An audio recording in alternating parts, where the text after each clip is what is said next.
All right, so buckle up, everybody, because today we are diving deep, and I mean deep, into a mountain of WoW hot fixes. Yes.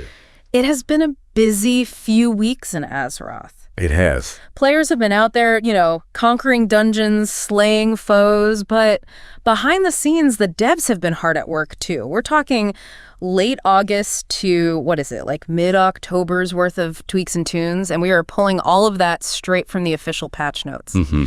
So if you were looking for that cheat sheet, that TLDR on what's changed while you were, I don't know, maybe slaying dragons, or maybe you were just catching up on auction house bids, whatever you've been up to, we're here to give you the rundown. Yeah, and you know what? These hotfixes, they're not just about, squashing those pesky bugs. Right. Although believe me, there's plenty of that. Always. But they really are like a window into how this game is always constantly evolving. Even weeks after they do a major patch, it really is a balancing act, responding to, how players are playing, what they're saying, what's working, what's not working. Absolutely. Those unexpected strategies that, players come up with, right? Yeah. It's all about making sure that the game stays challenging, but fun. Nobody wants to play a boring game. Exactly. It's all about that sweet spot, right? Where it's challenging but rewarding. Right. Okay, so let's jump right into it. Let's talk about some of those big, game-changing tweaks. Okay. A few classes, it seems, have been getting a little extra attention from the devs, wouldn't you say? Yeah, definitely. I'm looking at you, fire mages. Oh, yeah, fire mages. They've been getting a little bit of love, haven't they? They really have. Their damage output, it's getting nudged up pretty consistently across, multiple hotfixes. Yeah, and it makes sense because, to be honest, they were struggling a little bit. Yeah. Especially when you look at, the really high-end content. Right. Like mythic raids, things like that. Yeah, they weren't as desired, right, as some of the other DPS classes. No, not really. So it makes sense that they're getting a little bit of a boost. Yeah, boosting that damage output. I mean, we're talking Flame Strike, right? Right. That got what, a 15% damage increase? Yeah, it was a pretty hefty bump. Yeah, I think the devs are really trying to bring them back into the meta. Yeah. Make them more competitive, a more desirable DPS choice. Right, because, every class, every spec should have its moment to shine, right? Exactly. Okay, so fire mages weren't the only ones feeling the love from the devs, right? No, definitely not. Shadow Priests got some pretty nice buffs as well. We were talking a 10% damage increase to key spells. Across the board. Mind Blast, Shadow Word, Death. Come on, that is going to turn some heads. Oh, yeah, absolutely. Both raids and PvP, I would say. Oh, for sure. Yeah. What's interesting about the Shadow Priest changes is it's not that they were doing poorly before. Right, they weren't terrible. They were a solid pick. Yeah. But, these buffs, they're really pushing them up higher on the damage charts. Oh, yeah. It's going to be interesting to see how that shakes things up. Mm-hmm. How it impacts how people are forming their groups for raids. Right. And maybe even, forces some strategic shifts in PvP. Do you want to bring a Shadow Priest now? It's going to be interesting. Yeah, it's definitely something to keep an eye on as people start to theory craft and test things out on the PTR and all that. Yeah, for sure. Now, if we're talking about classes getting a potential shakeup, we have to talk about Restoration Druids. Oh, yeah, for sure. They have gone through, I would say, some of the most, dramatic changes. Yeah. With these hot fixes. Big heals. Big boosts to their healing output. Yeah, their overall healing, I think it was an 8% increase across the board. Yeah. Just blanket, boom, 8% more heals. More heals. Right. And then on top of that, you've got things like Cenarian Ward. Oh, yeah. Which got, what was it, a 40% buff? It was a big one. To its healing. Restoration Druids, they were already essential for raid healing. Oh, yeah. You needed one, if not two, in your raid. Pretty much. But these changes, are they going to become even more central? Possibly. To group content. Yeah. And you know what? It will be interesting to see how that affects group dynamics. Mm-hmm. Because now, if Resto Druids are, the healers, are the other healers going to be hey, wait a minute. What about me? Yeah. What about me? I want to heal too. Right. So, So for anyone out there who mains a Fire Mage, a Shadow Priest, a Resto Druid, pay attention. Yeah. Because these hot fixes, they are going to potentially mean rethinking your rotations. Yep. You might need to change up your talents and just in general, just be ready to feel a difference. Yeah. Because you are probably going to feel a power boost in your gameplay. For sure. And for everyone else, if you main something else, it's just a good reminder that the meta is always in flux. Always changing. What's dominant today might get nerfed tomorrow. Exactly. So you got to stay on your toes, right? You do. It's all about adapting. Yes. And refining how you play as the game changes. Speaking of evolution, can we talk about dungeons? Oh, yes. Because dungeons, specifically some adjustments? Nerebar Palace. Nerebar Palace, yeah. That seems to be where a lot of these hotfixes were focused. Yeah, and for good reason. It seems like certain encounters there were giving players a run for their money, would you say? Yeah, overtuned might be putting it mildly. Yeah, maybe a little bit. Just a tad. A tad. Yeah. So let's talk about, what exactly got tweaked in Nerebar Palace? Okay, so the hotfixes, they really seem to focus on a few encounters in particular. Okay. Queen Ansric, Brood Twister Ovanax, and Nexus Princess Kiveza. Big baddies. They had everything looked at. So we're talking, they tweaked the mechanics of the fights, they adjusted those health pools, because some of those bosses, they were beefy. They really were. And then, in some cases, they even fine-tuned the damage output. Toned it down a little bit. Just a smidge? Just a touch, yeah. Especially on the higher difficulties. Right, because it's supposed to be hard but not impossible. Exactly. So let's break it down for the average player versus, say, your hardcore mythic raider.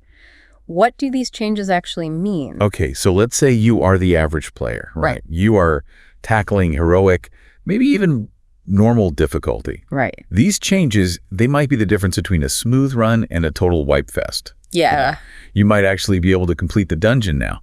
But for those mythic raiders where, honestly, the smallest detail can make or break an entire raid attempt. Oh, absolutely. These hotfixes, these could be the deciding factor between a world-first kill and another week of just banging their heads against a wall. Oh, I've been there. It's rough. It is rough, high stakes. But dungeons aren't the only challenging content getting some attention in these hotfixes.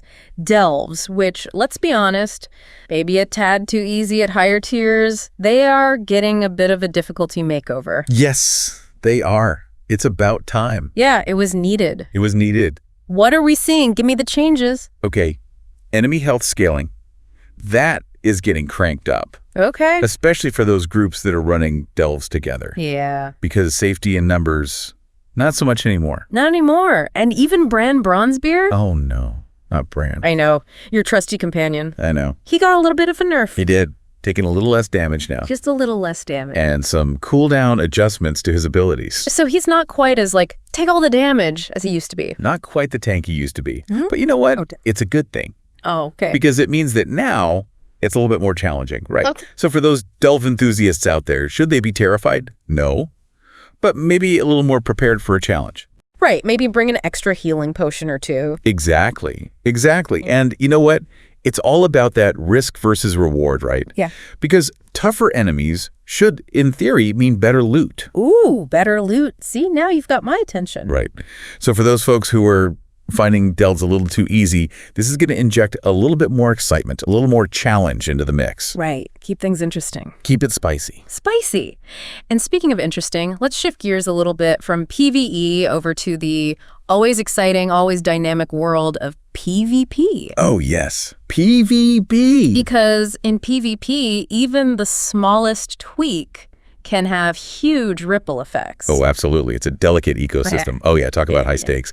In PvP, it really is all about those tiny little those little tweets. Absolutely. And one of the more, I think, interesting changes, it's going to affect mages. Okay. Specifically, their Spellslinger talent. Okay. They did some tweaks to how that interacts with crowd control. Interesting. Yeah. And then, of course, who could forget?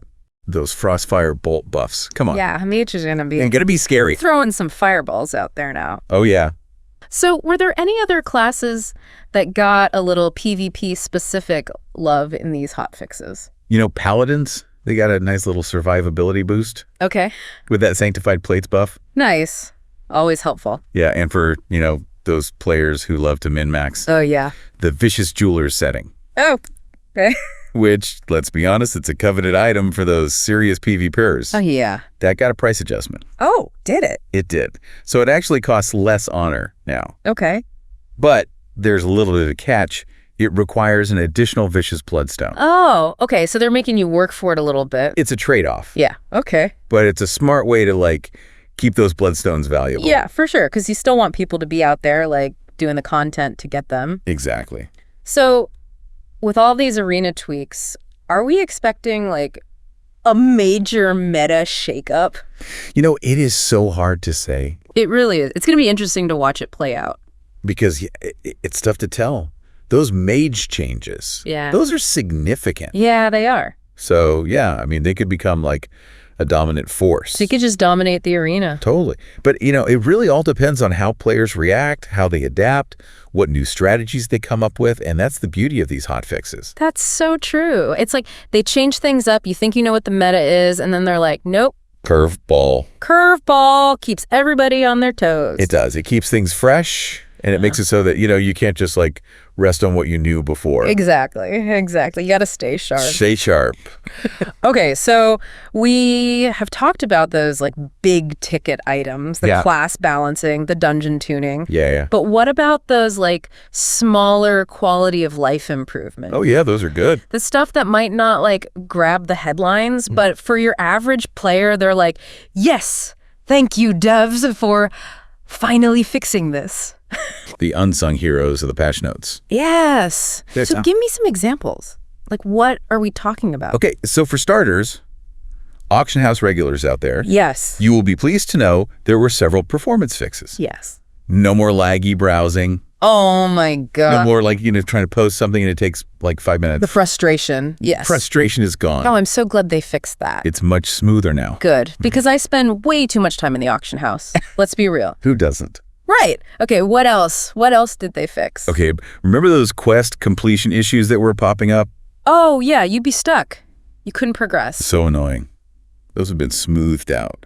Thank goodness. Yeah, no more getting stuck on a quest step because of a pesky little bug. It's the worst when that happens. Okay, good. They fixed the auction house. They fixed the quests. Anything else? Oh, yeah. We've got visual and audio tweaks. Okay.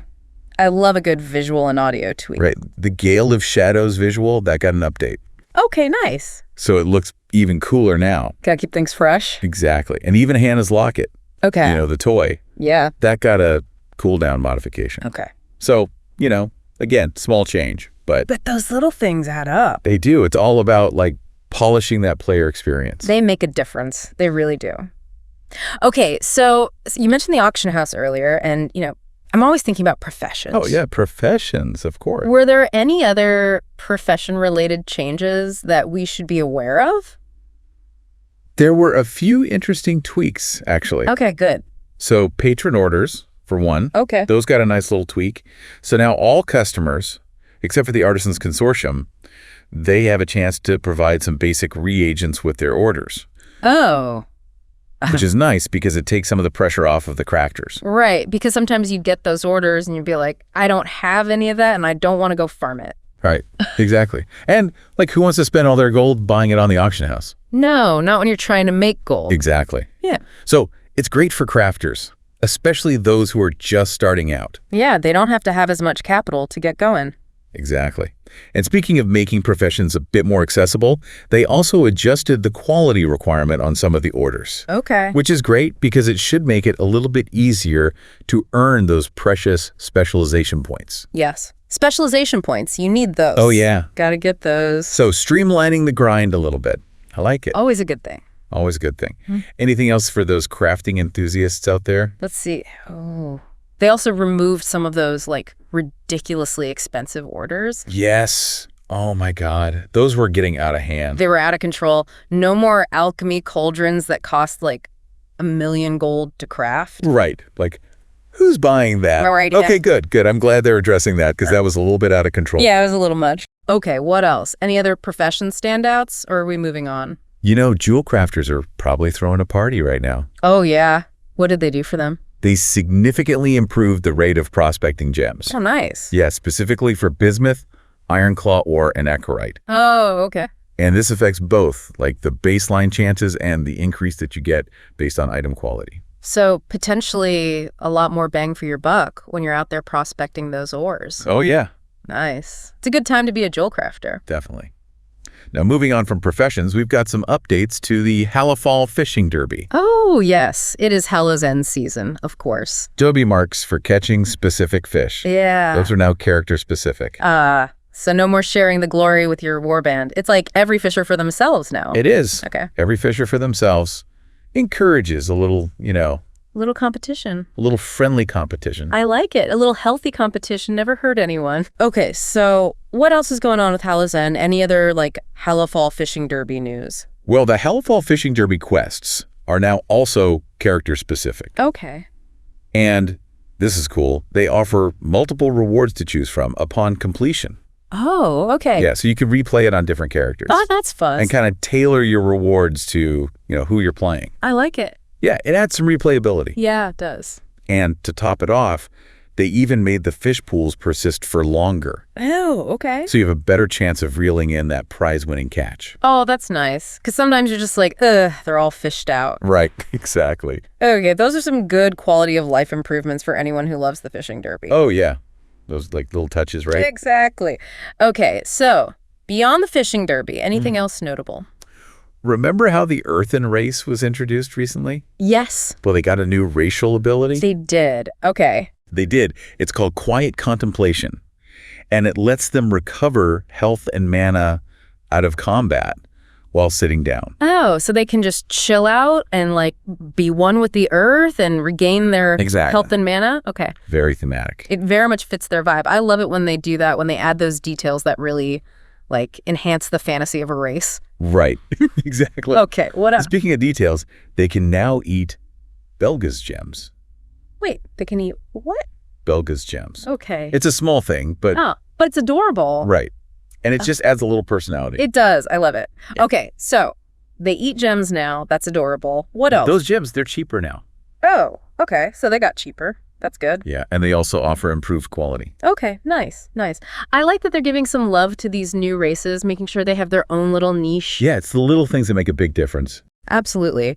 Speaking of little things making a big difference, how about we talk about some of the more specific spell and ability adjustments? Okay, yeah, like under the hood stuff. Yeah, the nitty-gritty, the stuff that maybe most players won't even notice. But for those who, main these specs, it's a big deal. Right, exactly. Those quality of life Yeah. changes for specific abilities. Exactly.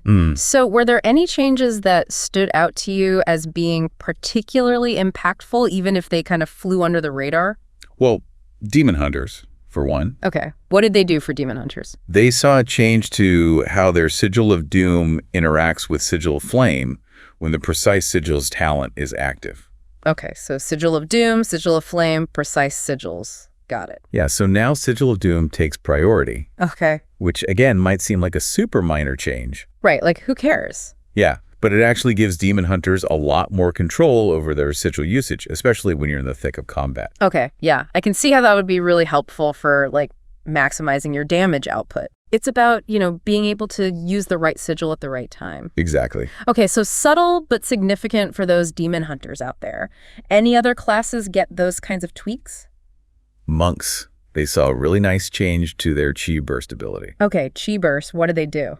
So it no longer consumes both stacks of its activation buff when you cast it with 2 stacks. Oh, okay, so before it was boom, both gone. Yeah, you had to use them both. Even if you didn't want to. Exactly. But now it's just 1 stack. Yep, just 1 stack. That's a nice little quality of life improvement. Oh yeah, monks are going to be happy about that. Yeah, less resource management is always a win in my book. Always a win. Okay, so we've got demon hunters, monks. What else? Did any other classes get some love in the hotfix department? Let's see. Paladins saw a couple of fixes to some of their abilities. Okay, like what? Dawnlight and Sun's Avatar. They are now scaling correctly with Retribution's Mastery. Oh, okay, so they were bugged before. Just a little bit. A little bit. And their AoE effects are no longer hitting enemies that are, out of line of sight. Oh, that's good. Yeah, no more accidentally pulling those mobs that are way off in the distance. Yeah, and then you wipe the raid and everyone's mad at you. Exactly. It's that wasn't me. I swear. I didn't mean to pull that. It wasn't me. Yeah. Okay, good. So Paladins are working as intended now. Working as intended, always good. Always good. Oh. What else? Warlocks got in on the action too. Oh, yeah. What'd they do for Warlocks? Demonology Warlocks saw their Empowered Legion Strike ability get a nice little duration boost. Oh, okay. Up to a solid 20 seconds. 20 seconds. That's significant. Yeah, which is going to make it much more reliable, especially in those longer fights. Yeah, those long, drawn-out raid encounters. Yeah, you don't have to worry about, like, oh, is he going to run out? Is it not going to run out? Now you know. It's just consistent. I like it. Consistent, reliable. Good, good. Yeah. Any other Warlock tweaks? Destruction Warlocks, they saw a fix to their Wither ability. Okay, Wither. So now the duration increases correctly after a refresh. It was bugged before. It was. Of course it was. But, it's a small change, but it actually makes Wither much more potent, especially in PvP. Yeah, those DDTs, those damage over time effects, those can really add up, especially if they last a long time. They can make or break you. Yeah, exactly. Okay, so aside from, like, those ability adjustments, were there any just, like, notable bug fixes, things that maybe were driving players crazy and the devs swooped in and were like, okay, we fixed it. Oh, absolutely. Give me those satisfying fixes. Okay, this one I know a lot of people were annoyed about.